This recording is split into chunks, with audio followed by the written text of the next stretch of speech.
Hi കൂട്ടുകാരെ, എൻ്റെ പേര് ഗൗരി. ഇപ്പോൾ എനിക്ക് 30 വയസ്സുണ്ട്. ഒരു കുട്ടിയുടെ അമ്മയാണ്. ഞാൻ 10ാം ക്ലാസ്സിൽ പഠിക്കുമ്പോൾ നടന്ന ഒരു സംഭവമാണ്. ഒരു കഥ പോലെ ഞാനിന്ന് നിങ്ങളോട് പറയാൻ പോകുന്നു. ഞാനൊരു പാവപ്പെട്ട വീട്ടിലാണ് ജനിച്ചത്. ഞങ്ങൾ 4 മക്കളായിരുന്നു. ഏറ്റവും ഇളയത് ഞാനായിരുന്നു. അച്ഛന് ടാപ്പിംഗാണ് ജോലി. അമ്മ അച്ഛനെ ജോലിയിൽ സഹായിക്കുന്നു. പിന്നെ വീട്ടിലെ കാര്യങ്ങളെല്ലാം നോക്കിപ്പോകുന്നു. അച്ഛൻ ടാപ്പ് ചെയ്യുന്ന തോട്ടത്തിലാണ് ഞങ്ങൾ താമസിച്ചുകൊണ്ടിരുന്നത്. അതൊരു മലയുടെ മുകൾ വശമാണ്. എനിക്ക് 10ാം ക്ലാസ് വരെ പഠിക്കാൻ പറ്റിയുള്ളൂ. വെറുതെ വീട്ടിൽ ഇരിക്കണ്ടല്ലോ എന്ന് വിചാരിച്ച് ഞാൻ ടൗണിലുള്ള ഒരു തുണിക്കടയിൽ ജോലിക്ക് പോകാൻ തുടങ്ങി. ഞാൻ എന്നെ തന്നെ പൊക്കി പറയുക അല്ലാട്ടോ, ഞാൻ കാണാൻ നല്ല സുന്ദരിയായിരുന്നു. ടൗണിൽ ജോലിക്ക് പോകുമ്പോഴും വരുമ്പോഴും ഇഷ്ടം പോലെ ആളുകൾ എന്നെ നോക്കാറുണ്ട്. ഞാനതൊന്നും മൈൻഡ് ചെയ്യാറില്ല. അങ്ങനെ കുറച്ചു കാലം കഴിഞ്ഞു. എൻ്റെ മൂത്ത ചേച്ചിയുടെ കല്യാണം കഴിഞ്ഞു. പിന്നീട് അച്ഛൻ വെട്ടൊക്കെ നിർത്തി. അതോടെ ഞങ്ങൾ മലയിറങ്ങി ടൗണിൽ ഒരു ചെറിയ വീട് വാങ്ങി അവിടെ താമസിക്കാൻ തുടങ്ങി. എനിക്ക് വേറൊരു ചേച്ചിയുമുണ്ട്. അവളും ജോലിക്ക് പോകുന്നുണ്ട്. അച്ഛൻ്റെ അടുത്ത് ജോലിക്ക് പോവണ്ടാന്ന് ചേട്ടനും ചേച്ചിയും പറഞ്ഞു. ആ സമയത്താണ് മൊബൈൽ ഫോൺ ഇറങ്ങുന്നത്.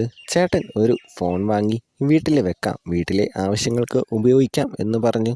അങ്ങനെയൊക്കെ പറഞ്ഞാണ് വാങ്ങിയെങ്കിലും ആ ഫോൺ ഞാൻ എൻ്റെ സ്വന്തം ഫോൺ പോലെയാക്കി. ഞാനാണ് അത് ഉപയോഗിക്കുന്നത്. അങ്ങനെ ഇരിക്കെയാണ് ഞാൻ നേരത്തെ പറഞ്ഞ എൻ്റെ ജീവിതത്തിലെ ആ സംഭവം നടക്കുന്ന അതിലേക്കുള്ള ഫോൺ കോൾ വന്നത്. ഞാൻ ഫോൺ എടുത്ത് ആരാന്ന് ചോദിച്ചു. അപ്പുറത്തുനിന്ന് ഒരു അനക്കവുമില്ല. കുറച്ച് കഴിഞ്ഞപ്പോൾ ഗൗരിയല്ലേ എന്ന് ചോദിച്ചു. ഞാൻ പറഞ്ഞു അതെ. ഞാൻ എന്നും ഗൗരിയെ കാണാറുണ്ട്. എനിക്ക് ഇഷ്ടമാണ്. ഞാൻ അത് കേട്ട് പെട്ടെന്ന് ഫോൺ വെച്ചു. അപ്പോൾ തന്നെ വീണ്ടും കോൾ വന്നു. ഞാൻ കോൾ എടുത്തില്ല, കട്ടാക്കി. പിന്നെയും വിളിച്ചു. ഞാൻ ഫോൺ ഓഫാക്കി വെച്ചു. ആദ്യമായാണ് ഒരാൾ എന്നോട് ഇഷ്ടമാണെന്ന് പറയുന്നത്. അത് ആരാണെന്നറിയാൻ എനിക്ക് നല്ല ആകാംക്ഷയായി. ഞാൻ കുറച്ച് കഴിഞ്ഞപ്പോൾ ഫോൺ ഓണാക്കി വെച്ചു. അന്ന് പിന്നെ ആൾ വിളിച്ചില്ല. പിറ്റേ ദിവസം ഞാൻ എന്നെ ആരെങ്കിലും ശ്രദ്ധിക്കുന്നുണ്ടോ എന്ന് നോക്കി. ആരെയും ഞാൻ കണ്ടില്ല. അന്ന് വൈകുന്നേരം ആൾ പിന്നെയും വിളിച്ചു.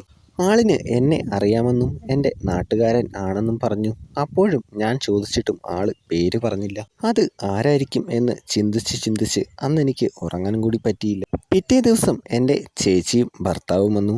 അന്ന് ആളിൻ്റെ കോള് വന്നില്ല. ചേച്ചിയുടെ റൂം എൻ്റെ റൂമിൻ്റെ തൊട്ടടുത്താണ്. അന്ന് രാത്രി എനിക്ക് ചില കാര്യങ്ങളൊക്കെ മനസ്സിലായി. ഞാൻ ഇതുവരെ ചിന്തിക്കാത്ത കാര്യങ്ങളും ചില സങ്കല്പങ്ങളും അന്ന് രാത്രി എനിക്കുണ്ടായി. പിറ്റേന്ന് ഞാൻ ജോലി കഴിഞ്ഞ് വന്ന സമയത്ത് ആള് പിന്നെയും വിളിച്ചു. അന്ന് ഞങ്ങൾ കുറച്ചു നേരം സംസാരിച്ചു. എനിക്ക് കാണണം എന്ന് ഞാൻ ആളിനോട് പറഞ്ഞു. ഞായറാഴ്ച അയൽക്കൂട്ടമുണ്ടല്ലോ, അതിന് പോകുമ്പോൾ കാണാമെന്ന് ആള് പറഞ്ഞു. വീട്ടിൽ നിന്നും കുറച്ച് അകലെയാണ് അയൽക്കൂട്ടം കൂടുന്നത്.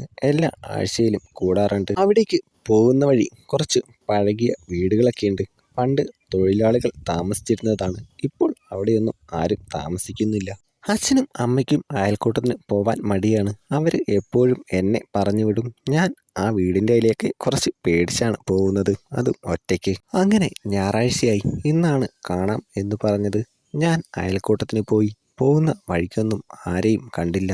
ഞാൻ അയൽക്കൂട്ടം എല്ലാം കഴിഞ്ഞ് തിരിച്ച് വരുമായിരുന്നു. ആ പൊളിഞ്ഞ വീടിൻ്റെ അവിടെ എത്തിയപ്പോൾ പെട്ടെന്ന് അതിൻ്റെ ഉള്ളിൽ നിന്ന് എന്തോ ഒരു സൗണ്ട് കേട്ടു. ഞാനവിടെ നിന്നു. പെട്ടെന്ന് എൻ്റെ ഫോൺ ബെല്ലടിച്ചു. ഞാൻ ഫോൺ എടുത്തു. അത് അയാൾ ആയിരുന്നു. അയാൾ എന്നോട് അവിടേക്ക് ചെല്ലാൻ പറഞ്ഞു. ഞാൻ എന്തായാലും രണ്ടും കൽപ്പിച്ച് അവിടേക്ക് പോകാൻ തന്നെ തീരുമാനിച്ചു. അങ്ങനെ ഞാൻ അതിൻ്റെ ഉള്ളിൽ കയറി. ആളിനെ കണ്ട് ഞാനവിടെ നിന്നുപോയി. എനിക്ക് അറിയാവുന്ന ആളാണ്. എൻ്റെ ചേട്ടൻ്റെ കൂട്ടുകാരനാണ്. ആളുടെ കല്യാണമെല്ലാം കഴിഞ്ഞതാണ്. പെട്ടെന്ന് ഞാൻ പുറത്തേക്ക് ഇറങ്ങാൻ ശ്രമിച്ചു. പക്ഷേ പറ്റിയില്ല.